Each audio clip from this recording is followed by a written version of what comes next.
Buenas tardes, muy buenas tardes tengan todos ustedes. Vamos dosificando nuestros tiempos, porque eso es mediodía, me parece, sí, las 12 del día, 12:05, tenemos a la 1, paramos, regresamos a las 2 de la tarde y nos vamos hasta las 3 de la tarde. ¿Correcto? Muy bien. Eh, Nos corresponde trabajar esta semana. Ok, Harold, ok. Esta semana nos corresponde trabajar.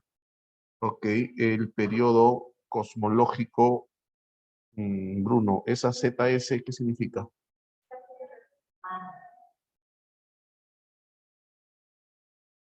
Sí, sí, Piero, muy bonito día, muy bonito día.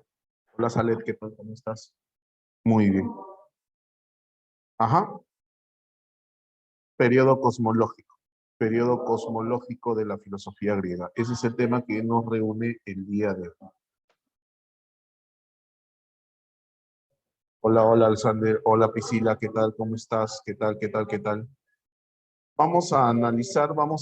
Oli, Grecia, Oli. Vamos a analizar esa imagen, ¿ya? Y vamos a recordar algunas cositas, ¿ok? Eh, ah, Hola, Carol, ¿qué tal? Bueno, así son los horarios. Los horarios, no lo impongo yo, lo establecen los coordinadores, así es que ellos son los que determinan.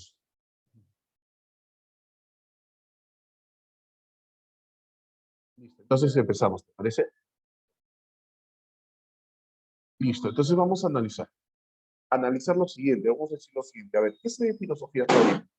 Hasta ahorita, por ejemplo, yo sé que la filosofía surge, surge, la filosofía surge, recuerda, de la siguiente manera, surge como el paso del mito al logos. ¿Ok? Recuerda eso conmigo, por favor. Resulta o surge del paso del mito. Me parece que hay un resumen. Ajá, mira, la filosofía no nace de manera inmediata. La filosofía surge, correcto, surge en el momento en que hay ciertas características que hacen que el ser humano se cuestione. Pero el ser humano no se cuestiona solamente para hacer filosofía. Mira, esta palabrita es importante, la capacidad de asombro. La pregunta es, ¿cuándo nos asombramos, muchachos? ¿Cuándo es que surge el asombro? ¿Cuándo es que una persona se asombra? ¿Cuándo es que una persona se asombra?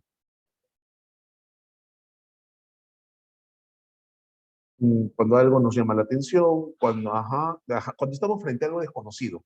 Ahora, la pregunta es, ¿qué ocurre cuando estás frente a algo desconocido? Cuando algo nuevo, algo desconocido. Ahora, eso de inesperado, cuidado, ¿ah? Cuidado con inesperado. ¿Por qué? Porque no me confundas asombro con sorpresa. Son dos cosas distintas. No me confundas asombro con sorpresa. Asombro con sorpresa. ¿Por qué? Porque la sorpresa se da justamente cuando ocurre algo inesperado. ¿Ok? Algo inesperado. Vamos a suponer que mañana, imagínate los que postulan mañana a San Marcos, ¿no? Imagínate los que postulan mañana a San Marcos. Llegan al examen de admisión y hay un letrerazo en San Marcos y dice, se suspende el examen de admisión. Alucina. Pregunta, ¿eso te asombra o te sorprende? ¿Eso te asombra o te sorprende? Eso te sorprende, no te lo esperabas. Entonces, la sorpresa se da cuando estás frente a algo inesperado, frente a algo que no te esperabas, algo es inesperado. Obviamente te vas a decepcionar, ¿no? ¿Listo? Pero el asombro o admiración, porque hay algunos filósofos que lo llaman asombro, otros lo llaman admiración, se va a dar cuando estamos frente a algo que no entendemos, que no comprendemos. Claro, no lo tenía previsto, Rose, no lo tenía previsto. Entonces, te repito, se va a dar el asombro cuando estamos frente, te vuelvo a repetir, se va a dar el asombro cuando estamos frente a un evento que no entendemos, un suceso que no comprendemos. Ahí nos asombramos. La pregunta es, ¿qué trae consigo el asombro? ¿Ok? ¿Qué trae consigo el asombro? Preguntas. Porque como estoy frente a algo que no entiendo, que no comprendo, el asombro trae consigo preguntas. ¿Qué sucede? ¿Por qué sucede? ¿Cómo es que sucede? Correcto, trae preguntas, más genera dudas, pero trae consigo preguntas, ¿ok? Y obviamente ante esas preguntas el hombre, en un primer momento, correcto, el hombre trata de dar respuestas, obviamente, ¿no? Le trata de dar respuestas a esas dudas. El hombre le trata de dar respuestas a esas dudas. Aquí la pregunta que tú tienes que hacerte es, ¿y esas respuestas que el hombre... un ratito, me detengo un ratito. Pregunta, Salón, pregunta. Pregunta, Salón, pregunta. Eh, ¿A qué hombre me estoy refiriendo? Estamos hablando de que el hombre se asombra, sí, pero ¿a qué hombre me estoy refiriendo? La respuesta, Marcia, es correcta, es a todos, pero tus compañeros también tienen razón, a los antiguos. O sea, yo quiero averiguar el inicio de todo. Obviamente, estamos haciendo referencia a que este hombre, este primer hombre sobre la tierra, se asombra. Pero la pregunta es, tú y yo, hombres y mujeres del siglo XXI, estamos en el año 2022 del siglo XXI, ¿ok? Pregunta, ¿seguimos asombrándonos o no? ¿Tú qué dices? ¿O ya no existe nada que nos asombre? Sí, ¿verdad? Aún todavía hay cosas que nos asombran, ¿ok? Aún hay cosas que nos asombran, por supuesto que sí, ¿cierto? Quizás, Sabrina, quizás menos, pero es más, hemos encontrado respuestas a algunas cosas que nos asombraban, sí, correcto, hemos encontrado algunas respuestas, pero una pregunta interesante es, profe, ¿y esas respuestas son totalmente lógicas, son totalmente racionales? ¿Tú qué dices? ¿Son totalmente lógicas, son totalmente... No, no son totalmente lógicas, no son totalmente racionales, no, correcto, no son así, no necesariamente. Ok, entonces, vamos a ordenarnos. Estamos hablando del asombro y de la capacidad del ser humano que aún tiene de asombrarse y que lo lleva a cuestionarse y a preguntarse. Pero otra pregunta interesante es, ¿y en qué momento, o mejor dicho, cuándo fue la primera vez que el hombre se asombró? La primera vez que el hombre se asombró. Y la respuesta es, el primer hombre en asombrarse, el primer hombre en asombrarse fue nuestro antepasado cavernícola, ¿no?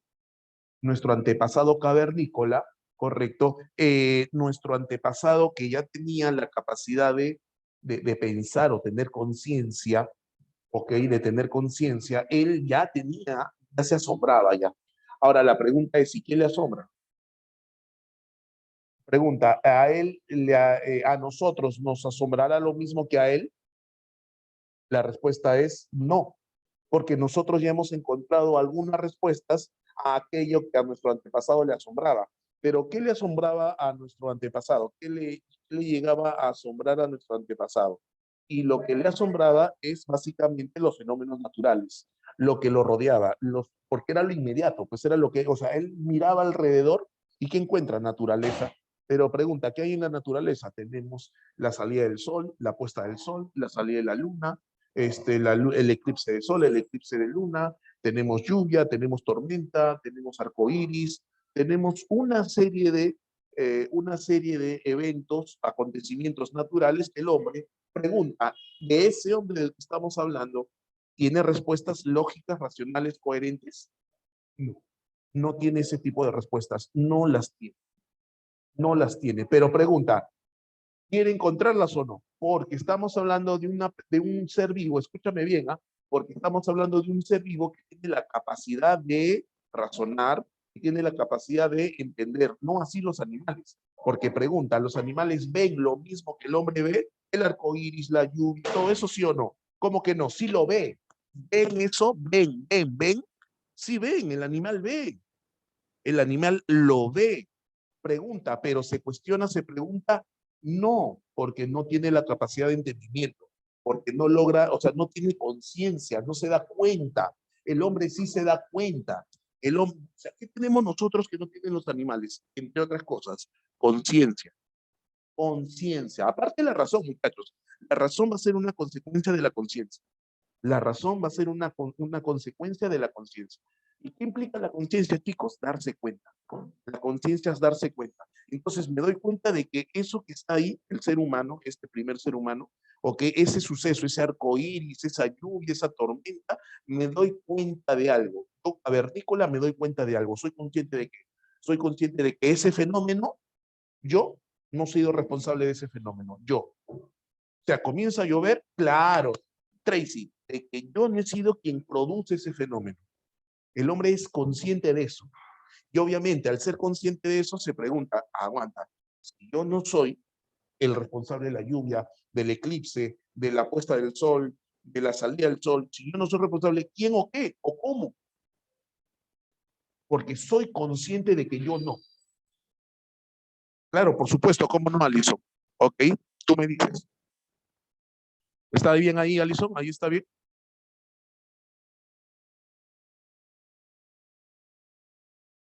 En ese momento, justamente en ese momento es que el hombre busca respuestas, pero se da cuenta, escúchame un ratito, se da cuenta de que las respuestas no están en él y empieza a buscar en otro lado. ¿Dónde, profesor?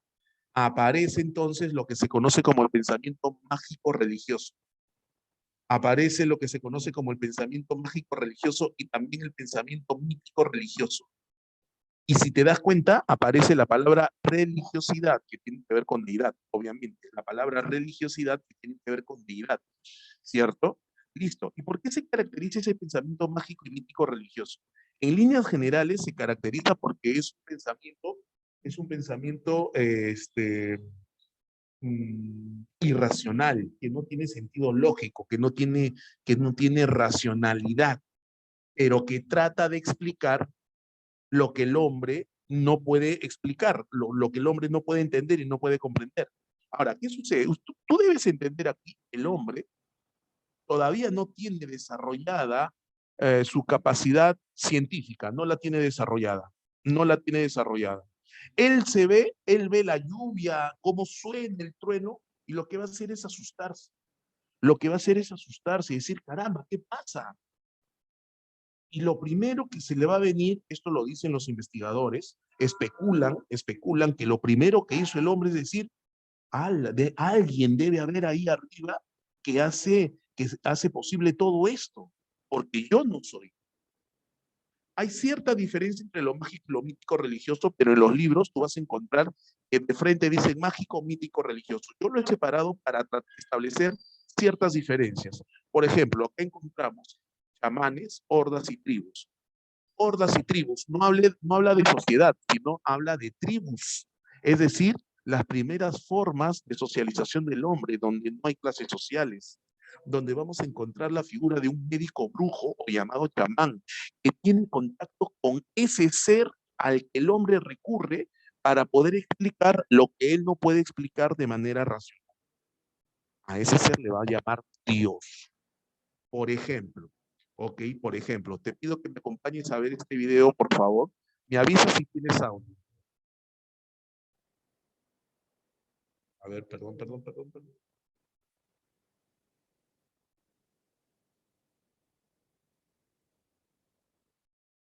Ah, eso estaba en la, pensé que estaba en el primer tema. Está bien, no hay problema. Acá se caracteriza por lo siguiente, el pensamiento mágico y mítico religioso se caracteriza porque el hombre recurre a seres con poderes sobrenaturales que explican, y el hombre a través de ellos explica, ok, se explica lo que sucede, lo que acontece, ¿no? Entonces, el mundo antiguo está lleno de mitos que tratan de explicar lo que el hombre no puede entender. Por ejemplo, ¿no? Por ejemplo, si nosotros recurrimos a la cultura egipcia, ¿tú conoces el mito de Osiris? ¿Conoces el mito de Osiris? Claro que sí. Pregunta, ¿quién es Osiris? El sol. ¿Quién es Isis? Su esposa la luna. ¿Quién es Horus? El hijo de Osiris y de Isis. ¿Y quién es Set? El dios de la noche, el de la penumbra. ¿Cierto? Pregunta, los egipcios recurren al mito de Osiris, ¿ok? Set, hermano de Osiris, por supuesto. Los egipcios recurren al mito de Osiris para explicar qué. Para explicar qué.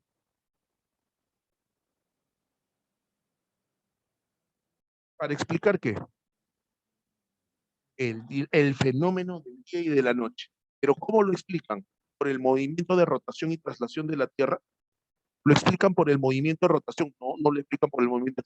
Si no lo explican porque hay un enfrentamiento entre dioses y el hermano que le tiene envidia a su hermano Sol, lo mata, lo destroza, lo corta, lo cercena, y en la noche aparece Isis, la luna, aparece Isis y empieza a recolectar todas las partes para volver a unirlo. En el día, a las 6 de la mañana, Horus se entera que Set ha matado a su padre, y Horus mata a Set y le vuelve a otorgar el poder a su padre, ha sido reconstruido y así. Claro, parece Scar, ajá, parece Scar del Rey León. Pero pregunta, ¿esa es una respuesta lógica, racional al fenómeno del día y la noche? No. Entonces, ¿cuál es la principal característica del pensamiento mágico y mítico religioso? Que no predomina lo racional, predomina lo irracional. Y de ahí nace, ¿qué cosa? El pensamiento filosófico recién. Profe, más o menos cuando, aproximadamente entre el siglo VI y el siglo VII antes de Cristo, surge el pensamiento filosófico. Surge recién, en el siglo VI, en el siglo VII antes de Cristo, surge el pensamiento filosófico. Y a diferencia del mágico y del mítico religioso, el pensamiento filosófico se va a caracterizar por pretender, no por ser, sino pretender ser más racional que el mágico y el mítico religioso. Pretende ser racional, pretende tratar de encontrar respuestas más lógicas, más racionales. Profe, ¿por qué dice pretende? Porque estamos en el año 2022 y todavía no tenemos respuestas 100% racionales a algunas cuestiones. No, no es que no sea completamente racional, Tracy, no es que no lo sea, sino que pretende ser más racional, pretende, alejándose de lo mágico y lo mítico. No es que no, sí, la filosofía se caracteriza por ser racional de todas maneras, pero pregunta, ¿es 100% racional en su momento de nacimiento? La respuesta es no. Lo que va a suceder es que va, va a surgir otro tipo de explicación distinta al mágico religioso, distinta al mítico religioso, o que otro tipo de explicación que pretende ser lógico y racional. Pretende, no es que lo sea del todo. Entonces, va a marcar un distanciamiento, va a marcar una separación, un alejamiento de todo aquello que sea mágico y mítico religioso. Pregunta, ¿estamos bien hasta acá? ¿Sí? Ok, entonces hemos recordado esa parte que es importantísima. Ahora recordamos lo siguiente también. ¿Dónde nace la filosofía? Bueno, por consenso, ¿no? Los teóricos indican que la filosofía, la denominada filosofía de la que estamos conversando, surge en Grecia, ¿no? En Grecia, específicamente ¿dónde? En una ciudad llamada Jonia, en la isla de Jonia, en el puerto de Mileto. En la isla de Jonia, en el puerto de Mileto. ¿Ok? En el puerto de Mileto. Y aquí hay otra cosa que también me gustaría, ¿ok? Que también me gustaría resaltar y que lo tomes en cuenta. ¿Dónde nace la filosofía? En una colonia griega, en una colonia griega. Porque Jonia es una isla que está alejada de las polis griegas. Las polis griegas son principalmente Esparta y Atenas, principalmente. Pero Jonia es una colonia, no es una polis. Una polis es la ciudad-estado, ¿no? Como las capitales. Eso es una gran ventaja. ¿Por qué? Mm, claro, al ser un puerto había intercambio de culturas, definitivamente, pero también otro, ajá, excelente Tracy, ok, excelente Tracy, hay menos control, por lo tanto hay mayor libertad de pensamiento. Si tú si hubieses vivido en Atenas, de repente habrías tenido que estar sujeto a lo que las autoridades determinan cómo se debe pensar. Pero al estar alejado de las ciudades-estado, hay mayor libertad, ¿no? No hay mucho control, entonces hay mayor libertad de pensamiento. Además del intercambio cultural que se da por el puerto. Puerto, intercambio comercial, intercambio cultural, entonces se nutren de otras culturas, ¿correcto? Entonces son algunos factores que hay que tomar en cuenta del por qué la filosofía nace en ese lugar llamado Jonia, en la isla de Jonia, en el puerto de Mileto. La denominada filosofía griega se divide en tres periodos: cosmológico, antropológico y sistemático. Y esta semana nos corresponde a nosotros trabajar el periodo cosmológico, ¿no? Ahí lo estamos resaltando para que lo puedas ver, el periodo cosmológico. Entonces, no había un libro sagrado, ese concuerdo contigo, Carol, no había un libro sagrado. A diferencia de los egipcios, de los caldeos sirios, que sí tenían libros sagrados, ¿okay? Bajo los cuales regirse. En el caso de Atenas, en el caso de Grecia, en el caso de Mileto, en el caso de Jonia, no había. No habían dogmas, excelente, Salet, qué bueno, oye, qué excelente, ¿no? Aldair, qué bacán, tu salón, buen nivel, ¿ah? Están respondiendo y están dando buenas opiniones, ¿ok? Pero habían los dioses del Olimpo, pero no había como una especie de Biblia, pues. Y eso también permitió el no haber dogmas muy marcados, permitió esa libertad. Qué bien, ¿ah? Muy bien. Entonces, como te decía, periodo cosmológico, periodo cosmológico. A este periodo cosmológico también se le llama periodo presocrático, ¿ok? También se le llama periodo presocrático. Correcto, se le llama el periodo presocrático. Ahora, mira lo que vamos a hacer. Necesito que prestes atención, ¿ok? Acá hay algunas palabras, aquí hay algunas palabritas que son muy importantes que debes recordar. Este periodo presocrático, antes de Sócrates, también llamado cosmológico de cosmos, ¿no? ¿Qué le preocupa? ¿Cuál es la principal preocupación de estos primeros filósofos? Son los primeros filósofos y a ellos les preocupa la Piscis. La Piscis, profesor, sí. ¿Qué significa Piscis? Naturaleza. Ahora, eso no es raro. ¿Por qué? ¿Por qué? Porque recuerda que la filosofía, cuando el hombre se asombra de aquello que le llama la atención, ¿se asombra de qué? De la naturaleza. Entonces se mantiene la misma preocupación, ok, se mantiene la misma preocupación, la naturaleza. Pero a diferencia de en periodo mágico y mítico religioso, donde todo se explica a partir de los dioses, en el caso de los griegos dicen, no, no, no, no, no, no. Eso de los dioses no me llama la atención. Ahora, pregunta, ¿todos los griegos son filósofos, verdadero o falso? Todos los griegos son filósofos, verdadero o falso. Eso es falso, solamente algunos son filósofos, ¿no?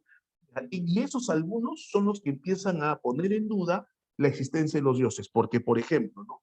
Por ejemplo, algunos de estos filósofos se preguntaban, ¿qué forma tendrán los dioses? ¿Serán como los egipcios, cuyos dioses tienen cuerpo humano y cabeza de animal? ¿Así serán los dioses? Entonces empiezan a haber ciertas dudas. Entonces, estos griegos, estos primeros filósofos dicen, se preocupan por la naturaleza y lo que ellos quieren encontrar es el arge. Quieren encontrar el arge de la naturaleza. Pregunta, ¿qué significa arge? Origen o principio. Origen o principio. El principio de toda la naturaleza. El principio de la naturaleza. Arete es virtud. Arete es virtud.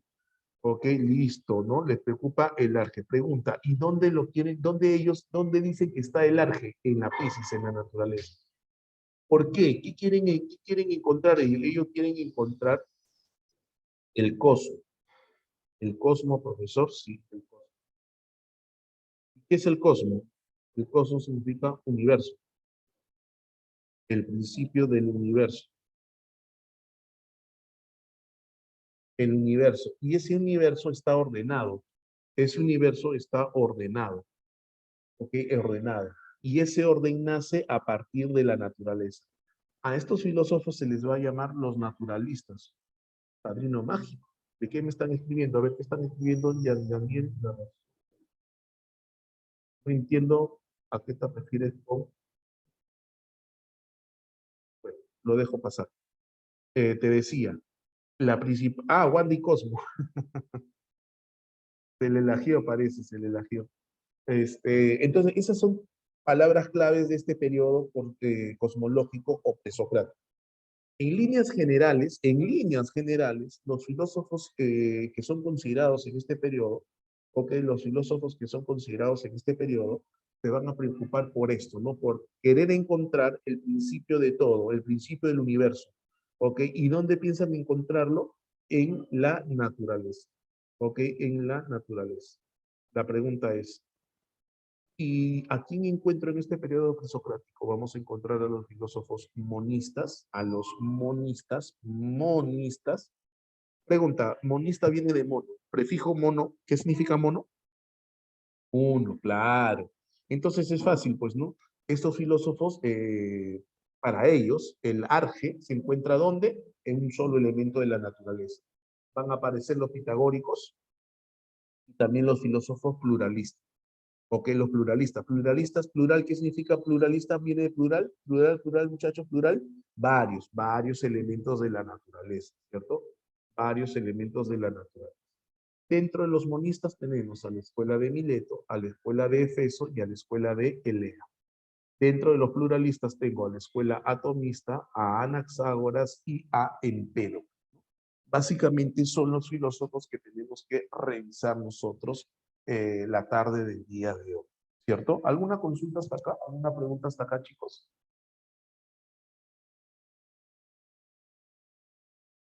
Sí, del Excel.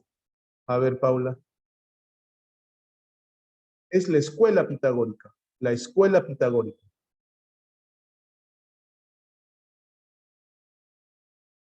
Porque no solamente es Pitágoras. Vamos a llegar, Karim, el día de hoy a hablar de los pitagóricos. No nos adelantemos, vamos poco por poco, pero vamos a hablar de los pitagóricos el día de hoy. ¿Sí, Karim? Aquí. Una pregunta del Excel me dice. La religión olímpica griega fue fundamental para la aparición de la filosofía. Ello fue así porque esta religión selecciona uno, me dice.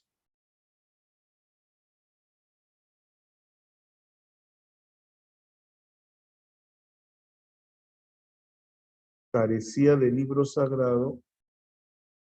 Tenía una clase sacerdotal, no. Poseía dioses poderosos, no. Carecía de libro sagrado. Carecía de libros sagrados. Carecía de libro sagrado. A ver, explico. Bueno.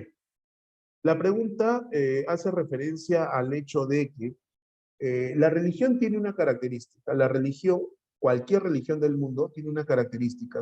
Es muy dogmática, es muy cerrada. ¿Ok? Entonces tiene preceptos que tienen que ser aceptados sí o sí. ¿Ok? Y está basado en la fe. Si a esta religión tú le pones un libro donde te dice exactamente cómo es que funcionan las cosas, ¿ok? Sin opción a crítica, entonces no te queda otra opción más que aceptarla a rajatabla. Eso limita tu capacidad de entender algunas cosas. Entonces, en el caso de los griegos, eso fue una ventaja, el no tener un libro sagrado que determine, que dictamine cómo deben pensar las personas. Vuelvo a repetir, hace un rato lo mencioné. En el caso de los egipcios, en el caso de los caldeos sirios, en el caso de las culturas antiguas, sí había presencia muy fuerte de sumos sacerdotes y de libros sagrados. En el caso de los griegos había sumos sacerdotes, sí, pero no tenían mucho poder. Pero lo más resaltante es la ausencia, la carencia de un libro que dictamine cómo deben pensar las personas. Por eso la clave es esa. ¿Podemos avanzar? La carencia de un libro sagrado. La carencia de un libro hace posible cuestionarlo. Cuestionar todo. ¿Por qué? Porque si tienes un libro sagrado que te dice cómo es que funciona todo, ya está establecido, entonces no te da opción. Pero si no está ese libro, que te diga, ahora, la presencia de ese libro no quiere decir que no haya personas que cuestionen, sí, hace que personas que cuestionen, definitivamente. Sí, sí, sí. Pero si no está presente ese libro, ok, si no está presente ese libro, va a haber mayor posibilidad, ok, de poder cuestionar.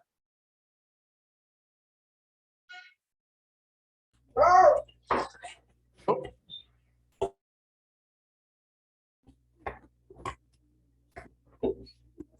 Listo, seguimos. Tu micrófono, por favor, micrófono.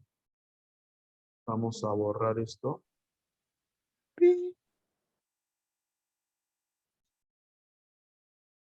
Venga. Listo. Entonces vamos a empezar con los filósofos monistas, ¿correcto? Vamos a empezar con los filósofos.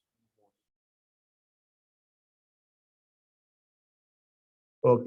¿Quiénes son los filósofos monistas? Tenemos nosotros a la escuela de Mileto, a la escuela de Efeso y a la escuela de Elea, ¿correcto? Escuela de Elea.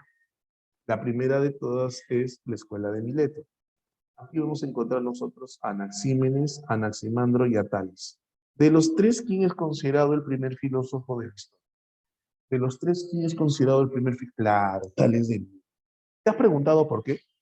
¿Te has preguntado por qué? ¿Tienes alguna respuesta? ¿Tienes alguna respuesta? ¿Por qué es considerado el primer filósofo de la historia? Es el padre de la filosofía. Bueno, se le han dado distintos títulos. Le han dado, Mario, le han dado distintos títulos, ¿ok? Pero es considerado el primer filósofo de la historia. Tales de Mileto, Anderson. Tales de Mileto es considerado el primer filósofo, es considerado, algunos lo consideran el padre de la filosofía. Creía que la tierra descansaba en agua. Sí, sí, sí, sí, sí, sí. Eso es cierto, lo que tú me escribes es cierto. Creía que la tierra descansaba en agua, que el agua es un principio único de todas las cosas y que todas las cosas están llenas de dioses. A eso se le llama ilozoísmo. Perfecto, pero ahorita eso lo vamos a profundizar dentro de un ratito. Pero probablemente, claro, a eso voy a responder, amiga Tracy, eso voy a responder. Probablemente, y decimos probablemente, ¿ah? Porque es una especulación, no es que sea algo determinado, pero los libros, ¿no? Los libros establecen la siguiente tesis. Probablemente él haya sido la primera persona, el primer individuo, el primer ser humano, probablemente, ¿ok? En tratar o en hacer uso de lo que se conoce hoy en día como el primer paso del método científico para poder dar explicación a aquello que asombra al hombre, aquello que le preocupa a estos primeros filósofos. ¿Qué le preocupa a estos primeros filósofos? El arge, la piscis, eso le llama la atención. Para dar respuesta a eso que le llama la atención, ok, Tales recurre a aquello, excelente Camila, excelente, a aquello que es el primer paso del método científico. Dime, Silvana. Sí, Silvana, ¿me estás diciendo algo?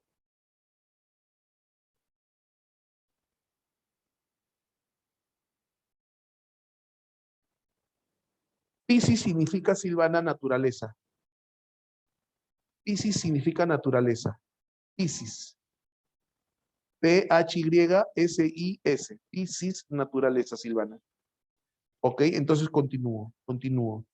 ¿Correcto? Entonces, es muy probable que este señor haya sido el primero en hacer uso de la observación. Pregunta, chicos, ¿qué cosa es la observación? Hoy en día tú y yo sabemos que la observación es el primer paso del método científico. Pregunta, ¿qué trae consigo el método científico? El método científico me lleva a un conocimiento científico. ¿Y qué características tiene un conocimiento científico? Un conocimiento racional, lógico, coherente de la realidad. Ah, entonces el primer científico de la historia es Tales. No, no, porque si tú, porque, a ver, me voy a adelantar y voy a tomar en cuenta lo que tu compañero ha escrito. Tales dice que todo se origina a partir del agua. Ya, pregunta, ¿eso es cierto? ¿Eso es real? ¿Eso es objetivo? No. Profe, entonces Tales se equivocó. Claro, o sea, no es que tenga del todo la razón. No es que tenga del todo la razón. Entonces, si no tiene la razón, ¿por qué es considerado un filósofo? Es que un filósofo no tiene que tener la razón en todo, pero sí lo que hizo Tales es cuestionarse. Lo que hace Tales es cuestionar el pensamiento mágico y mítico religioso. No es el único. Lo hace Anaximandro, lo hace Anaxímenes, pero se cuestionan. Ellos van a cuestionar, por ejemplo, el hecho de que todos, en general, expliquen todo a partir de dioses. ¿Por qué llueve? Porque los dioses nos sonríen. ¿Que por qué no llueve? Porque los dioses están molestos con nosotros. ¿Por qué hay eclipse? Es un mensaje de los dioses. Hay que descifrar su mensaje. Esa explicación se daba en el mundo antiguo. Los primeros filósofos, entre ellos Tales, empezaron a dudar de eso y empezaron a utilizar la observación para tratar, no para tratar de dar una explicación un poquito más coherente. Entonces, es por eso que él es considerado el primer filósofo de la historia, por al parecer ser el primero en hacer uso de la observación de manera distinta. Porque la pregunta es, hay que entender también, muchachos, que una cosa es ver y otra cosa es observar, o es lo mismo. ¿Es lo mismo ver que observar? No es lo mismo. Entonces las personas ven, todos ven. ¿Qué veo? Yo veo, por ejemplo, mira, quiero que retrocedas 3.000, 4.000, 5.000 años atrás. Quiero que retrocedas, ¿ya? Y que seas un hombre de las cavernas. Un egipcio antiguo, un caldeo asirio antiguo. Eh, Tú me ves, pero no me observas. Tú me ves, pero no me observas. O tú me miras, pero no me observas. Ver y mirar es lo mismo, pero observar es otra cosa. Entonces, quiero que retrocedas en el tiempo, ¿correcto? Y dime tú si ese griego, ese romano, ese egipcio, ese caldeo asirio, no miraban la naturaleza. Sí, miraban la naturaleza, pero pregunta, ¿la observaban? Pocos.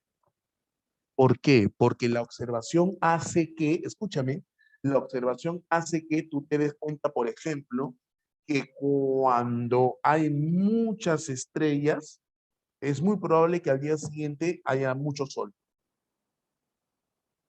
El que mira no se da cuenta de eso, simplemente mira las estrellas, mira las estrellas, mira las estrellas. El que observa encuentra una correlación ahí, encuentra una correlación. El que mira, mira que llueve y que al rato sale un arco iris. El que observa dice, después de llover, hay un fenómeno que se llama arco iris. ¿Me entiendes o no? Entonces, lo que ha ocurrido aquí es muy probable que Tales de Mileto haya observado las cosas de manera distinta, que lo llevó a plantear lo que planteó. Obviamente, Denia, obviamente, muy bien, Denia, muy bien. Y esa es la respuesta por la cual se sugiere que Tales de Mileto sea el primer filósofo de la historia. Dentro de la escuela de Efeso encontramos a Heráclito y dentro de la escuela de Elea, de la ciudad de Elea, porque todas son ciudades, ¿ah? Mileto una ciudad, Efeso otra ciudad, Elea otra ciudad. Todas ellas son colonias, ¿ok? Encuentro a Zenón, a Parménides y a Genófanes. Genofantes no, Genófanes.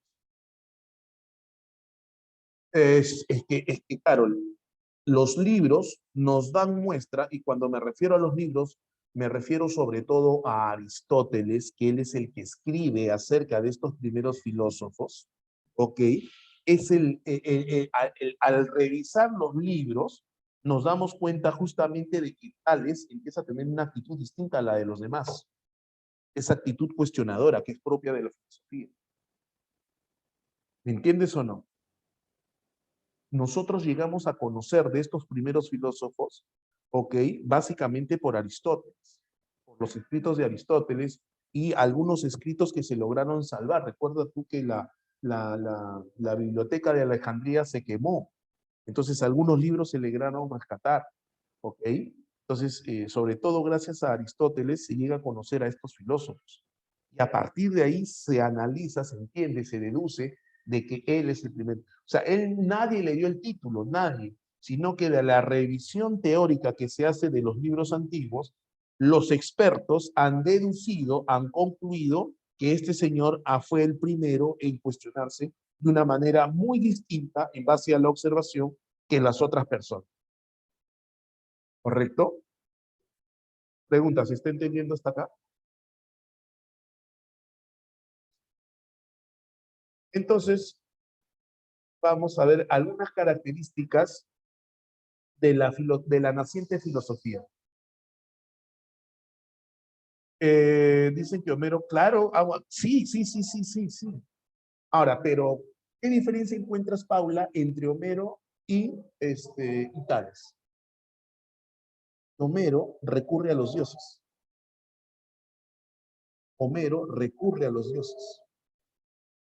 Tales trata de dar una explicación lógica cómo es que todo surge del agua, no recurriendo a dioses. ¿Me entendiste? Es que ahorita voy a llegar a Tales para tratar de entender su supuesta lógica. Y digo supuesta porque no es que tenga la razón tampoco. Ahora, las características que voy a mencionar acá ¿ok? Es lo que permite entender la diferencia entre la naciente filosofía, no te preocupes, Paula, no te preocupes, y el pensamiento mágico y mítico religioso. Por ejemplo, la naciente filosofía, en general, la naciente filosofía, los primeros filósofos, a diferencia de los sumos sacerdotes, ¿ok? Entienden y dicen, ¿no? Existe algún tipo de ley que regula el funcionamiento del universo. No es posible, y que es posible, perdón, encontrarla a través de la razón. Importante ese dato. ¿Por qué? Porque estos primeros filósofos, correcto, que no son todos los griegos, son solamente algunos que empiezan a ver la realidad de otra manera, ellos empiezan a cuestionarse y decir, debe haber una ley que rija. ¿Qué leyes hay, muchachos? Tenemos las leyes de la física, ¿cierto? Tú conoces las leyes de la física. La gravedad, por ejemplo, son leyes que rigen el universo, ¿o no? ¿O no? ¿Esas leyes te explican cómo funciona la naturaleza o no? Pregunta, ¿y son leyes lógicas o no? Por ejemplo, ¿no? En el caso de Newton, toda acción tiene una reacción de dirección inversa. Por ejemplo, ¿no? Ah, profesor, sí, eso cumple. Ya, allá hay esa ley te explica muchas cosas que ocurren en la naturaleza. Pregunta, ¿esa ley recurre a dioses? No, no recurre a dioses. Entonces, los primeros en tratar de establecer cuáles son esas leyes son los primeros filósofos. ¿Lo lograron? No, no lo lograron, pero fueron los primeros. Y al tratar de hacer eso, se separan de lo mágico y de lo mítico. Y esas leyes tienen que ser lógicas, tienen que ser racionales. Las podemos entender, las podemos comprender, dicen los primeros filósofos. O sea, profe, ¿los primeros filósofos son ateos? Yo no lo sé. Es muy probable que sí, es muy probable. Pero los primeros filósofos, en todo caso, para explicar lo que los asombra, prefieren no recurrir a dioses. Excelente, Emma. Hay un avance, hay un progreso hacia lo lógico, hacia lo racional. Se alejan de deidades, porque Tracy, si tú me dices de Dios, tú asumes que hay un solo Dios, pero en el mundo antiguo se habla de dioses, Tracy. Entonces se alejan de todo aquello que es deidad, de todo aquello que son dioses, porque empiezan eh, a creer ellos de que hay leyes lógicas, racionales que regulan el universo y que se pueden conocer a través de la razón. ¿Estamos bien hasta acá? Para estos primeros filósofos, chicos, para estos primeros filósofos, a diferencia de los sumos sacerdotes y a diferencia de las religiones, para estos primeros filósofos es coherente la idea de creación, porque para ellos es imposible que algo salga de la nada. Pregunta, no quiero apelar a tu lado religioso, porque seguramente muchos de ustedes son religiosos. No estoy diciendo que seas católico, sino religioso. Ser religioso no es sinónimo de católico, porque si yo soy musulmán, soy religioso. Si soy mormón, soy religioso. ¿Ok? Por favor. Entonces, excelente, Anderson. Excelente pregunta. Para estos, para las personas del periodo mágico y del mítico religioso, para los sumos sacerdotes, para todas las religiones, el universo ha sido creado. ¿Creado? ¿De dónde? ¿De dónde? ¿De dónde? De la nada. ¿Quiénes hicieron eso? Los dioses. Para la religión cristiana católica, Dios, ¿no? Pero para las otras religiones, los dioses, una deidad o deidades. ¿De dónde lo hicieron? De la nada, porque tienen el poder de hacerlo. Pueden sacar algo de la nada, pero tu lógica, tu razón, ¿qué te dice? ¿Es posible que algo salga de la nada? Ah, ¿verdad? No, no, no. Entonces, así empezaron a pensar los primeros filósofos. Dijeron, es imposible, eso no tiene sentido. Algo tiene que salir de algo, no de la nada. Y si algo sale de algo, ese algo ha existido desde siempre, pero ha ido cambiando. Grecia, esos son los del periodo mágico y mítico religioso, lo que te expliqué al inicio. Todos en algún momento tienen la necesidad de creer en algo. ¿Ok? Entonces, otra característica importante es esto, ¿no? Su explicación es de carácter racional, rechazando todo aquello que tenga que ver con lo mágico y lo contradictorio. Paula, ¿te leo o te escucho? Como gustes. Dime, Paula. Buenas tardes, Hola. profe. Hola. Alejandro Gertrude. Ya, ¿necesariamente ese algo tiene que cambiar o no? Porque, o sea, dice usted que ellos pensaban que algo sale de algo, pero Ujú. necesariamente para ellos ese algo debe cambiar, o sea, lo que salió de nosotros. ¿No? Para la mayoría de estos primeros filósofos, para la mayoría de estos primeros filósofos, ese algo cambia. Para uno en particular, para una escuela en particular, el algo no cambia. Y eso lo voy a explicar hoy día. Ah, profe, Es, pero me refiero al algo del, o sea, no algo nosotros, sino de lo que salimos. O sea, claro, a ver, allá. por ejemplo, ¿no? Por ejemplo, rapidito, me estoy adelantando, pero te voy a... Un profesor de biología, ¿qué te ha dicho a ti? Yo te voy a preguntar lo siguiente. ¿Cuáles son los elementos químicos? ¿Cuál es el elemento químico que permite el surgimiento de la vida? Excelente, Mario, excelente. Carbono, hidrógeno, oxígeno, nitrógeno, ¿cierto? Pero pregunta, ¿por separado crean la vida? No. Entonces se juntan y ahí empieza a cambiar. Y ahí empieza a cambiar. ¿Me entiendes o no, Paula? ¿Me entiendes o no? Entonces, para algunos filósofos sí el algo cambia. Para otros filósofos ese algo no cambia. Serían paradigmáticos. ¿A qué te refieres con paradigmáticos, Silvana? Todos tenemos paradigmas. Paradigmático viene de paradigma. El cambio, los filósofos van a cambiar de paradigma, ¿correcto? Los filósofos cambian su paradigma, rompiendo con el paradigma tradicional. ¿Cuál es el paradigma tradicional? Que los dioses inventaron todo, crearon todo de dónde, de la nada. Los primeros filósofos no están de acuerdo con ello. Cambian su paradigma. ¿Me entendiste, Silvana? Entonces, Silvana, dime.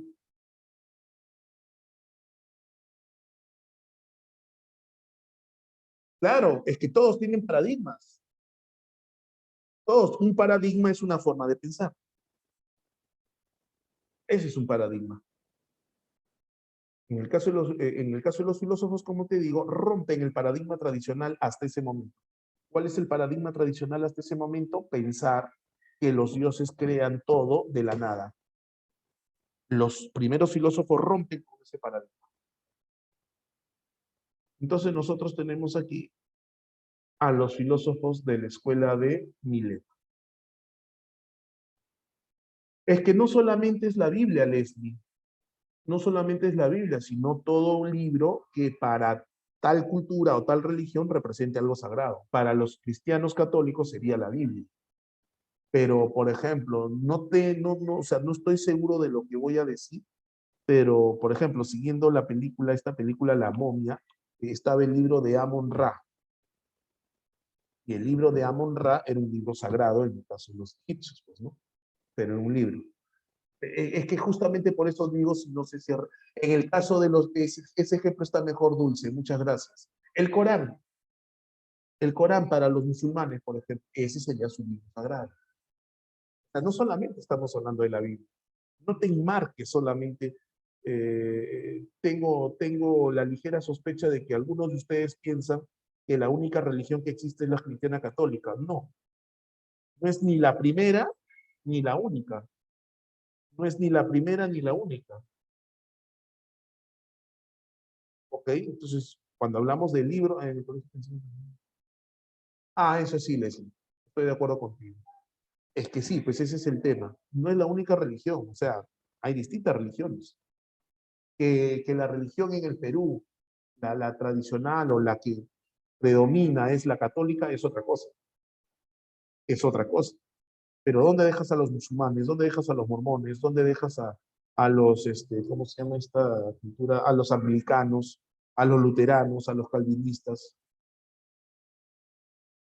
Claro, cada iglesia tiene a la religión hindú, por ejemplo, ¿dónde los dejas? ¿Que ellos no tienen religión? Sí tienen, por supuesto. Y en el caso de los hindús, Tracy, gracias que colocas hindú, es un caso bien particular. ¿Por qué? Porque hoy en día, en el mundo actual, en el mundo contemporáneo, predomina el monoteísmo. Sin embargo, no solamente existe el monoteísmo, hay religiones que son politeístas, como la hindú, por ejemplo. La religión hindú es politeísta. Hoy en día creen en varios dioses. Ganesha, por ejemplo, es un dios, pero uno de los tantos dioses que tienen los hindús. Los que son cristianos católicos, un solo Dios. Los musulmanes también tienen un solo Dios. Los Hare Krishna, que me parece que es una variante del hinduismo, ¿okay? También tienen varios dioses. ¿Okay? Entonces, estamos en el curso de filosofía y hay que tener... Japón también me parece que sí. Japón, la China, tienen varios dioses, me parece. Hay que tener la mente más abierta. No por faltar el respeto, ¿ah? Porque el que nosotros afirmemos que existen varias religiones, no le estamos faltando el respeto a la religión católica, por si acaso. Por si acaso. Aquí no hay falta de respetos ni nada. ¿Alguna consulta más, muchachos? ¿Todo está bien hasta acá? El que se pica pierde. No, pues es que sí es interesante analizar eso, porque vuelvo a repetir, muchas personas piensan de que existe un solo Dios, ¿no? Existe un solo, para los que son cristianos católicos, Dios. Y es más, ¿ah? Es más, por ejemplo, ¿qué diferencia hay entre el judío y el cristiano y el católico, no? ¿Es lo mismo? No. Pregunta, ¿el judío y el católico, el cristiano católico, creen en el mismo Dios? La respuesta es sí. La respuesta es sí, pero tienen diferente interpretación. ¿Por qué? El judío cree en Dios, el católico cree en el mismo Dios, pero tienen diferencias. ¿Cuál es la diferencia? Que el judío, por ejemplo, no cree que Jesucristo sea el Hijo de Dios. En cambio, el cristiano católico cree que Jesucristo es el Hijo de Dios y que para llegar a Dios, el camino a seguir es Jesucristo. Para los judíos no. Los judíos no creen en Jesucristo. Jesucristo es un profeta más. No es el Mesías, no es el Mesías. Los cristianos también tienen diferencias. Los cristianos sí creen en Cristo como el Hijo de Dios, pero los denominados cristianos se diferencian un poco de los católicos en el tema de que ellos no alaban, no rinden pleitesía a imágenes, ¿no? Los católicos en realidad no lo hacen, pero eso es lo que critican los cristianos, ¿no? Por ejemplo, en casa tú tienes tu estampita del Señor de los Milagros, tienes a San Martincito de Porras, a imágenes y santos, ¿no? Ellos no, los cristianos no adoran, son idolatrías. No creen en imágenes, ¿ah? Son idolatrías, son idolatrías. Jesucristo y Jesús es lo mismo. Jesucristo, Emanuel también se le llama, Jesucristo, Emanuel. Es interesante ese tema, es interesante, muchachos. Pero sí, en conflictivo hay muchas cosas que no se pueden entender. Ah, sí, es claro. Excelente, Leslie, muy bien. Pero como te digo, siempre con respeto, ¿no? Siempre con respeto. Eso de Padre, Hijo y Espíritu Santo, ¿no? Padre, Hijo y Espíritu Santo es católico, no cristiano, por ejemplo. Eso es católico. Otro ejemplo también controversial, que más adelante lo vamos a volver a tocar. ¿Cuándo nace Cristo? ¿En qué fecha nació Cristo?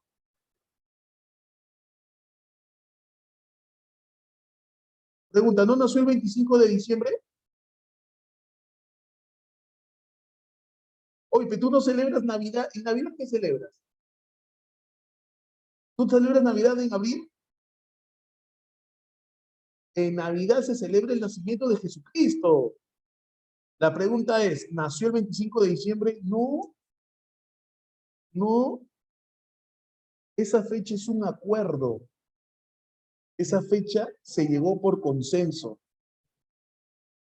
El 25 de diciembre es una fiesta pagana romana. Es una fecha pagana. No sé si en abril, ¿eh? No sé si en abril, parece que sí.